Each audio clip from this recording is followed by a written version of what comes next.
চবৰ লগত ভাল, কিন্তু শেখৰ ভাল নহয়। শেখৰ ভাল নাছিল, কাৰণ পেটটো মনটো বহুত পচা আছে। সি কাকো গোট খাই শেখৰ, সি কাকো একগোট হৈ থাকিব নিদিয়ে। মোক যোৱাকালি ফোন কৰিলে, মোকো ক'লে ৰাজাকো মাতিছে, খালি একো গম পোৱা নাই, খালি কৈছে আহিব আপোনাৰ কালি ষ্টেটমেণ্ট ল'ব লাগে, বাকী সেইখিনিয়ে জানো একো গম পোৱা নাই। মই মানে ইমান পাইছোঁ, বম্বেত এই জুবিনে মোৰ পিঠিত শুই থকা আছিল। আমি একেটা ৰুমত 10x10 ৰুম এটাত শুওঁ, 95-6 কথা কৈ আছোঁ। আৰু সেই মাহাদা বুলি আমাৰ যিটো এৰিয়া, সেইবোৰ আচলতে একচুৱেলি জপৰ প্ৰতি ভাঙি যিটো আমাৰ মানে হাউচিঙৰ নিচিনা সৰু 10x10 ৰুম, এতিয়া আমি গৈছিলোঁ নতুন বম্বে ষ্ট্ৰাগল কৰিব। জুবিন যদিও ষ্ট্ৰাগল কৰিব যোৱা নাই, কিন্তু বেছিভাগ সময় অসমৰ কামবোৰ তাতে কৰিছিল। সেনেকৈ মিউজিক কৰে। আৰু সেই ৰুমটো যেতিয়া জুবিন যায়, আমাৰ অসমীয়া গোটৰ মুখাই ওলাই, তো ৰুমটো ইমান সৰু, তো চবেই কয় চাবি দেই পাৰ্থ জেগাটো দিগদাৰ নকৰিবি।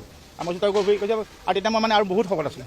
মই কৈছে মোৰ চিন্তা নাই ন, মই তোৰ পিঠিত শুম, সেইকাৰণে মই শুই থাকোঁ, জুবিন মোৰ পিঠিত শুই থাকে। চ' সেনেকৈ জুবিনৰ লগত থকাৰ পিছত মানে মই মানুহ এতিয়াও মোৰ বিশ্বাসেই হোৱা নাই, বা মই মনেদি ল'বই পৰা নাই যে মোৰ ইমান ক্ল'জ। মোৰ মিউজিক লাইনটো মই নকওঁৱেই, জুবিনৰ লগত মই মিউজিকত কিমান আছোঁ, ডেট ৱাজ মোৰ প্ৰফেশ্যন এটা। কিন্তু যিটো ফ্ৰেণ্ডশ্বিপটো আমাৰ যিটো আছিলে, মানে বহুত কথা জুবিনে যিবোৰ কথা ক'তো ক'ব নোৱাৰিছিল বা কাকো নকৈছিল, সি সদায় মোৰ লগতে ডিছকাছ কৰিছিল। বা মোৰো কিবা ইমান মানে কেতিয়াবা থাকে ন মানুহৰ নিজৰ পাৰ্চনেল টক, কিন্তু ময়ো তাৰ লগতে ডিছকাছ কৰোঁ। চ' মই আই ডোণ্ট ন', মই এতিয়াও ল'ব পৰা নাই, আৰু মই কেতিয়া ল'ব পাৰিম আই ডোণ্ট ন'। চ' সিদ্ধাৰ্থৰ মই এজ এ মানুহ, মোৰ যিটো ৰেচপেক্ট আমাক যিটো কৰিছিল, সেইটো বাৰু মোক সদায় ৰেচপেক্টে কৰিছিল।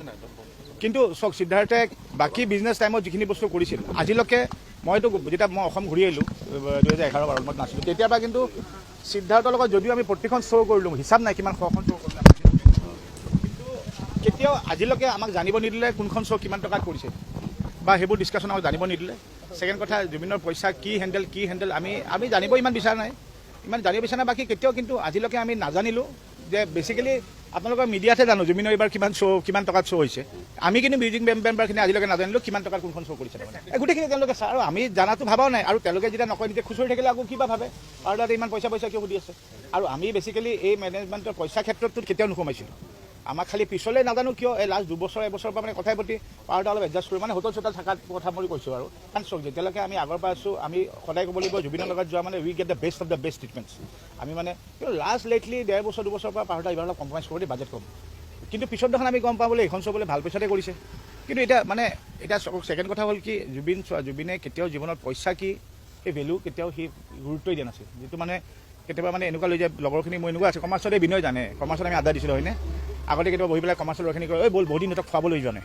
মই কৈছোঁ বল ধাবাত যাওঁ, এখন খুব জুবিনে খুব ভাল পাওঁ, এখন পণ্ডিত ধাবা বুলি আছিলে খৰাত, আৰু তাত গৈ জুবিনে নিজে বনায়, তাৰমানে পৰঠা এখন বনায়, স্পেচিয়েল পৰঠা, তাত যিমান বস্তু আছে চব ঢালি দিয়ে, তাৰমানে ঢালি সেই এখন পৰঠা বনাব, চবকে খুৱাব, তাৰমানে ভাল হওক বেয়া খাব লাগিব, আমি চবে ক'ব লাগিব বঢ়িয়া হৈছে। আৰু চ' তাত মোক এদিন ক'লে, গোটেই আমি প্ৰায় 18-20জনমান ল'ৰা আছিলোঁ তাতে, বোলে বল চবকে খুৱাবলৈ যাওঁ ধাবাত। মই বল, কি ক'লে মই তোৰ গাড়ীত বহোঁ, বল গাড়ীত বহি গণেশগুৰি পোৱাই নাই, সি মোক কৈছে পইচা আছে।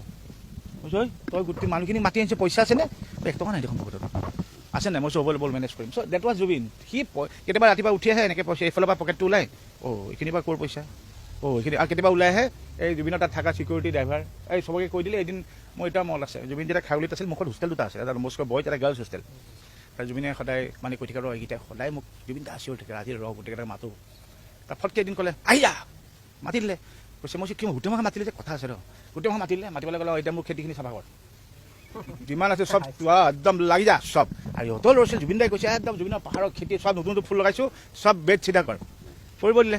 তাৰ ক'লে এতিয়া চবেই তহঁতে কথা নাই বতৰা নাই, তহঁতে চবেই এতিয়া ভাত খাই যাবি, 30-40টামান ল'ৰা ছোৱালী এতিয়া ভাত খাই যাবি বুলি কৈ দিলে। সিহঁতে হুলস্থুল লাগি গ'ল।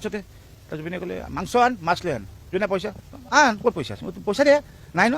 লাষ্টত এই ড্ৰাইভাৰটোৱে ক'ৰবাত তোমাৰ 500, কোনোবাই 1000, কোনোবাই 3000, সেনেকৈ মিলি পেলাই মানুহখিনি ভাত খুৱাই পঠাইছে। চ' সি পইচা নাজানিছিল। So' maybe that was the plus point for other people, যোনে আজি পইচাৰ যিমানখিনি তাৰ পৰা যিটো ধৰা এতিয়ালৈকে দেখিছোঁ যে পইচাৰ হিচাপে নাই। চোৱা, প্ৰথম কথা মইতো ভাবোঁ এইটো ছিংগাপুৰ গভৰ্ণমেণ্ট বা ছিংগাপুৰ ল' মই জানাত দেই, মইতো দেখি আহিছোঁ ছিংগাপুৰ, আমি এবাৰ শ্ব' কৰিব গৈছোঁ তাতে।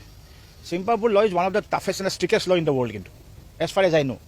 চ' তাত জানো এজন মাৰ্ডাৰ কৰি দিয়া বিষ খোৱা মানুহ এজনক তেওঁলোকে বডিটোৱে প্লাছ এক বিষ যিজনে খুৱাইছে পঠাই দিবনে ইণ্ডিয়ালৈ? কালি জানো কাণ্ট্ৰিৰ মাজত এখন যুদ্ধ নহ'ব? কালিতো ইণ্ডিয়াই ধৰিবতো এতিয়া যে আপোনালোকে বিষ খোৱা মানুহ ক্ৰিমিনেল হৈ গ'ল, বিষ খোৱালে মানে ক্ৰিমিনেল। যে 2জন বিষ খোৱা মানুহক, আৰু সেই যিজন মানুহ বিষ খুৱাইছিল তেখেতৰ পোষ্টমৰ্টম কৰি অকল ড্ৰাউনিং ৰিপৰ্টটো দি আপোনালোকে ইণ্ডিয়াত কিয় পঠালে? চ' এইটো যদি সঁচাকৈ যদি বিষ খুৱাইছে, ডেফিনেটলি এই question will be arise, and when it's question is going to arise, it's a international affair হ'ব। ছিংগাপুৰে তেওঁলোক ইমান নেগলিজেঞ্চ নাই, 2জন মানে এতিয়া বিষ খোৱা মানে মাৰ্ডাৰ বুলি ক'ব লাগিব, 2জন মাৰ্ডাৰক অসমলৈ পঠাই দিলে উইদাউট এনি ইনভেষ্ট, তেওঁলোকেতো তাতে ধৰি থৈ দিব লাগিছে। চ' আই ডোণ্ট ন' এইটো কি কনস্পিৰেচি কি হৈছে। চ' আমিতো এতিয়া লেমেন যি দেখি আছোঁ, আপোনালোকেও দেখি আছে, আপোনালোকৰ মিডিয়াতে আমি দেখি পেলাই বহুত বস্তু জানি আছোঁ। আৰু বিশেষকৈ মই ভাবোঁ আমাতকৈ বেছি আপোনালোকে, কাৰণ আপোনালোকে এনেকুৱা ধৰণৰ কেছ চাই আছে দেখি আছে দিনে ৰাতি পেণ্ডেল কৰিছে আমিতো একদম মানে আজি দেখিছোঁ এইটোৱে নেকি চ' এইটো এটা নাযায় আৰু ছেকেণ্ড কথা যদি শেখৰে জানিছিল তোৰ ৰুমত একেলগে আছ তই কিয় তেতিয়া নধৰিলি তাৰমানে সেইকাৰণে মই ভাবোঁ চক মাৰ্ডাৰ কৰাটো যদি দোষী লগত থকাটো দোষী চ' সেইটোৱে কথা আৰু চ' বাকী এতিয়া let's hope for the best আৰু ৰাজাও আহিছে ৰাজা আহি আছে যোৰহাট গৈছিল আহি পাইছে ঘৰৰ পৰা শেখৰৰ এটা শব্দতে কওঁ চবৰ লগত ভাল কিন্তু শেখৰ ভাল নহয় শেখৰ ভাল নাছিল তাৰ পেটটো মনটো বহুত পচা আছে সি কাকো গোট খায় শেখৰ সি কাকো একগোট হৈ থাকিব নিদিয়ে অঁ সি শেখৰে কাকো তাৰমানে একগোট হৈ থাকিব নিদিয়ে তাৰমানে শেখৰে যদি তোমাৰ ঘৰত পঠাই দিয়া পিছদিনা তুমি আৰু তোমাৰ ধৰ আজি ভাত খোৱা মাতিলা পিছদিনা দেখিবা গিৰিয়েকটো বেলেগ ৰুমত ঘনীজনী বেলেগ ৰুমত শুই যাব কিন্তু সি দুটাকে ফোন কৰি কথা পাতিব কিন্তু so' he was not a good person